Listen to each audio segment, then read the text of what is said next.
fête pour le président américain, son accord avec l'Iran, mais qu'est-ce qu'il y a vraiment à l'intérieur de cet accord-là? Là? C'est ce qui est évidemment intéressant, Alex. On a annoncé ça hier en grande trompe. M. Trump avait évidemment fait quasiment un décompte jour par jour, minute par minute, comme quoi une entente allait être signée hier soir, dimanche. Et donc, entente, il y a eu. Les Iraniens reconnaissent avoir signé quelque chose. Par contre, de quoi s'agit-il? Pour l'instant, on s'est entendu sur un cadre pour éventuellement discuter. Donc, je ne sais pas si vous me suivez. Ben oui. On ne s'est pas entendu sur le nucléaire, ce qui est quand même un élément, je c'était l'enjeu, là. C'est le point. C'était l'enjeu. On ne s'est pas entendu sur le Liban, qui était, du point de vue iranien, hyper important qu'on cesse du côté d'Israël de bombarder le Liban. Israël, actuellement, contrôle ou en fait occupe environ 5% du territoire et continue de tapisser et d'anéantir certaines villes dans le sud du Liban. Et évidemment, ça tient à cœur à l'Iran, donc que ça cesse. Ce n'est pas mentionné.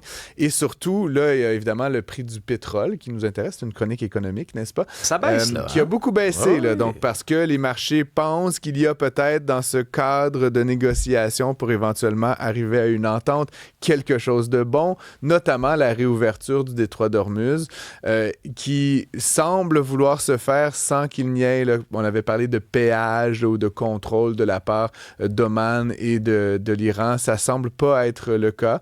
Donc, le baril de pétrole a baissé. Là, il était à 83 $ quand j'ai vérifié ce matin. Rappelons qu'il avait atteint presque 120 $ à un moment donné. On s'en souvient, à la pompe, je te dirais. C'est ça, à la pompe, là, c'est une bonne nouvelle. Hier, j'ai regardé rapidement, là, j'en ai vu autour de 1,75 $ le litre. Ça risque de continuer à baisser. Ah, j'ai mis de l'essence à 1,78 hier. Tu vois, c'est ça. Là, c'est l'ordre de grandeur. Ouais. Ceci dit, bon, comme je l'ai expliqué souvent, ça va prendre du temps, que le système se remette en marche. Les bateaux ils vont commencer par sortir du golfe Persique, ils vont y revenir. Cette valse-là va prendre beaucoup de temps. Relancer les puits, les champs de pétrole, ça va prendre aussi quand même plusieurs mois, voire jusqu'en 2027.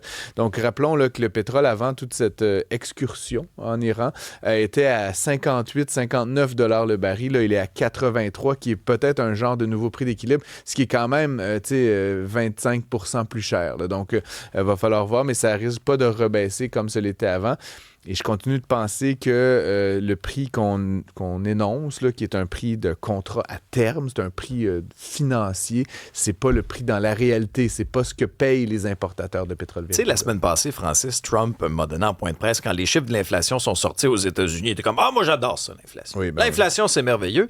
Puis dès que la guerre va se terminer, ça va retomber. » Toi, ton regard d'économiste là-dessus, y crois-tu? Est-ce que ça va être comme par magie, pouf, prochain résultat qu'on aura? Il a raison dans le sens, pas le prochain résultat, parce que tout ça prend énormément de temps à faire son chemin à travers l'économie. Et là, il y a des gens qui ont payé 2,10 $ le litre, qui doivent refiler à quelqu'un cette facture-là. Soit qui vont faire moins de profit, soit qui augmentent leur prix. Là, mais je veux dire, à un moment donné, ils l'ont payé, ce de 2,10 $. Donc, ça va avoir une conséquence, comme je dis, dans la profitabilité ou dans les prix.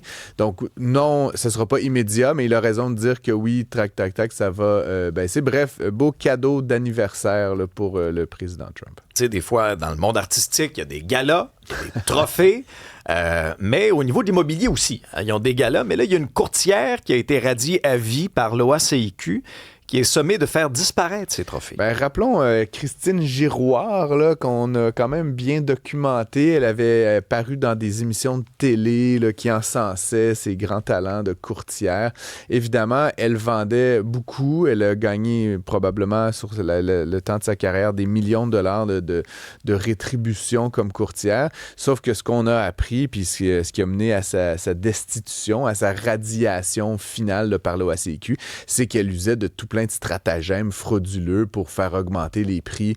Et donc, tout ça, évidemment, est un peu la suite de cette conversation qu'on a depuis quelques jours, qui a été lancée par un courtier de Gatineau, ex-courtier, je devrais dire, Rémi Chapadeau, comme quoi, tu sais, c'est une industrie très opaque dans laquelle, évidemment, il y a toutes sortes de magouilles possibles parce que, évidemment, c'est un genre de cartel. Les les rétributions ne sont pas particulièrement négociées. Il y a un monopole qui s'appelle Centris, donc on ne peut pas allègrement comment diffuser sa propriété sur le principal site là, de vente. Et donc, ça favorise ultimement ces affaires-là. Et donc, Christine Giroir, qui est une ancienne courtière de chez Remax, comme Rémi Chapadeau d'ailleurs, elle est sommée par Remax de faire disparaître, entre guillemets, on ne doit pas redonner le trophée physique, là, mais de faire disparaître de ses réseaux sociaux, de ses publicités, dans le fond, là, le fait qu'elle ait gagné tous ses prix, le diamant, meilleure vendeuse, patente à truc, parce que dans les faits, c'est comme, je trouvais l'analogie intéressante, c'est comme un sportif qui aurait gagné en s'étant lourdement dopé. Ben, c'est sûr que si tu as triché,